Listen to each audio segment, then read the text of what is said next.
Alhamdulillah, Alhamdulillahi Rabbil Alameen, wassalatu wassalamu ala Sayyidil Mursaleen, amma ba'd, fa'udhu billahi minash shaitanir rajeem, Bismillahir Rahmanir Rahim. My dear sweet Islam brothers, let's recite Durood and Salam. As-salatu wassalamu alayka ya Rasulullah, wa ala alika wa ashabika ya Habib Allah. As-salatu wassalamu alayka ya Nabi Allah, wa ala alika wa ashabika ya Nur Allah. Inshallah, when entering the masjid with the right foot, try to make the intention of nafli i'tikaf, nawaitu sunnatal i'tikaf. This way, inshallah, as long as you stay in the masjid, you will continue to gain free reward for each breath that you take in the masjid. And there's another dua. May Allah Azza wa Jalla open the doors of His mercy for you. Allahumma ftahli abwaab rahmatik. Try to also make this habit. I remember my father, may Allah grant him a highest level in paradise. There used to be a buzurg in our street, and literally used to shake, very, very old buzurg. And every month I used to see him when I was so young, I used to do yarmi. You know, he used to give some rice at the house and knock on the door. And he used to struggle to come to my house, and when he knocked on the door, he gave me some rice and his hands were shaking. And he told my father a secret. And that secret was, he goes, I used to recite 11 times, Allahumma ftahli abwaaba rahmatik. The meaning so strong. Oh Allah, open the doors of your mercy for me. Yeah?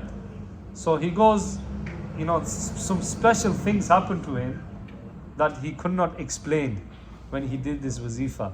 And my father was telling me to do it. I said, I don't have ijazat, so I won't do it. But mashallah, may Allah bless this Baba and grant him a highest level in paradise as well. He was a very pious person. May Allah Azza wa Jalla accept his ibadat and forgive us for his sake as well, inshallah. The benefits of Durood Pak, the Holy Rasul sallallahu ta'ala alayhi wa alihi wasallam has stated, whoever recites salat upon me 100 times, Allah Azza wa Jalla writes between his eyes that this person is free from hypocrisy and the fire of hell. And Allah Azza wa Jalla will keep him with the martyrs on the Day of Judgment. Sallu ala al-Habib sallallahu ta'ala ala Muhammad sallallahu alayhi wa sallam. Inshallah, when you sneeze, alhamdulillah, we just said a sneeze as well. If you say loudly, Alhamdulillahi Rabbil Alameen ala kulli hal. Inshallah, so we can reply to that sneeze as well. Yarhamukullah.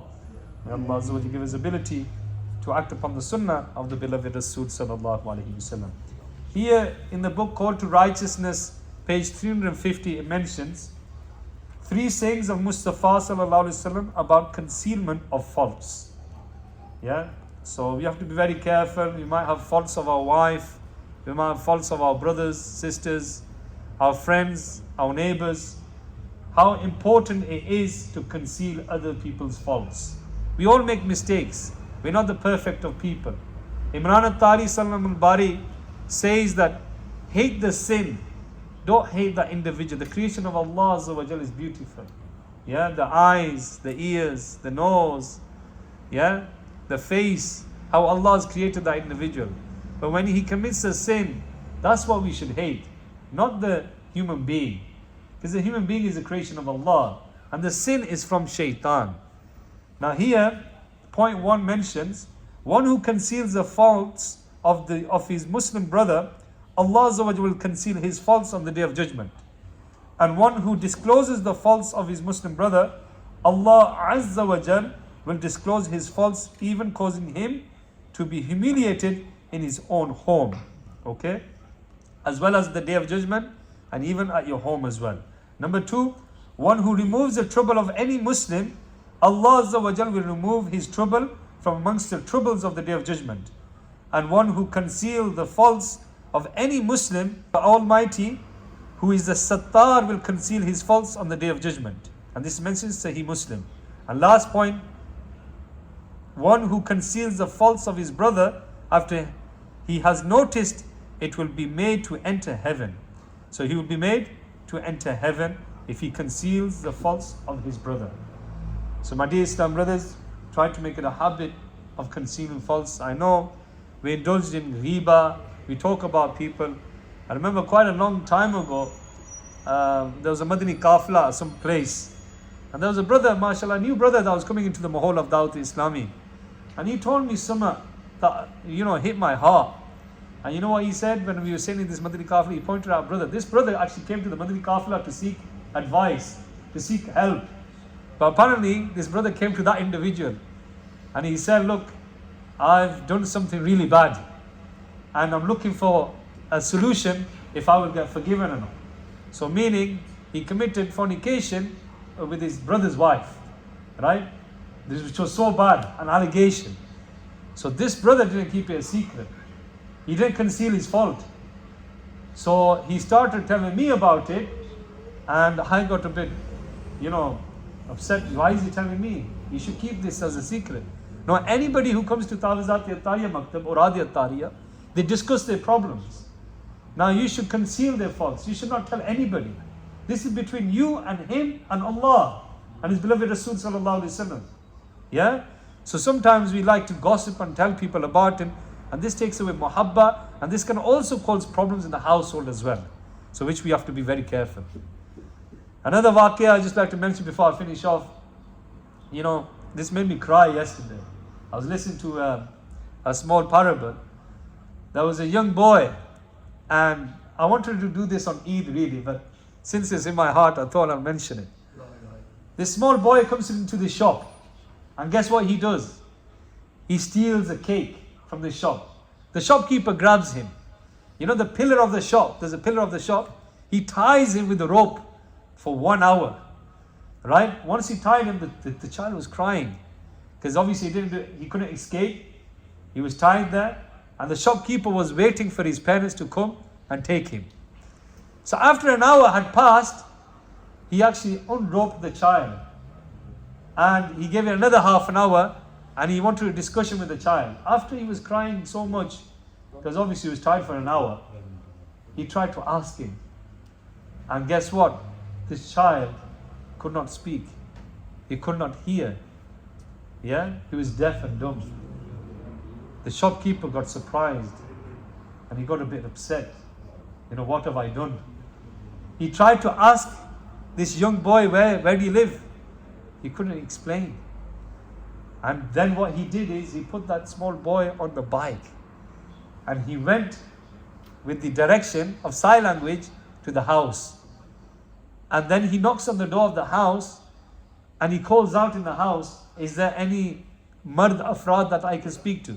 Any male person that I can speak to? And there's a voice of a lady that is called out. Yes, he's my, what has he done? She mentions, I don't have any mother in the house. Our parents have passed away, meaning mother and father. I'm his sister. Right? And he started crying, the shopkeeper. He goes, he's yatim, meaning he's poor. And I've done zulm on him, I've tied him up. And he goes, the lady said, normally our neighbor gives 2 chapatis every day from our neighborhood. They used to get 2 chapatis. Today we didn't get any chapatis. So my brother was hungry. He must have gone out to your shop and he tried to get some food from you. So the shopkeeper regretted of what he did was wrong because he was yatim.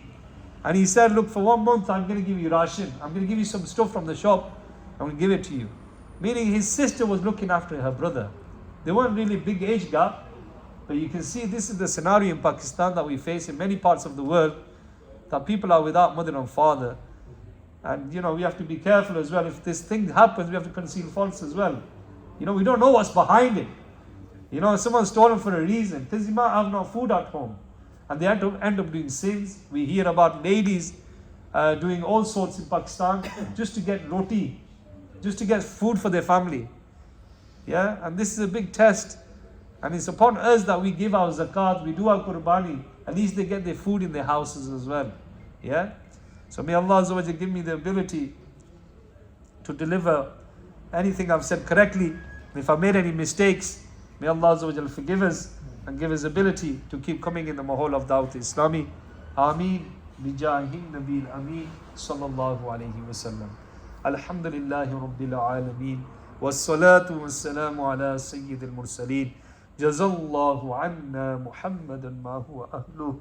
Bismillahi ala dini, Bismillahi ala nafsi, wa wuldi, wa ahli, wa mali. Oh Allah Azza wa Jal, accept our Salat al-Zuhur. Accept this short dars. If I made any mistakes, I ask for forgiveness. Ya Allah Azza wa Jal, give us ability to conceal other people's faults. Ya Allah Azza wa Jal, we commit major sins. Ya Allah Azza wa Jal, you conceal our faults. Give us ability to conceal other people's faults.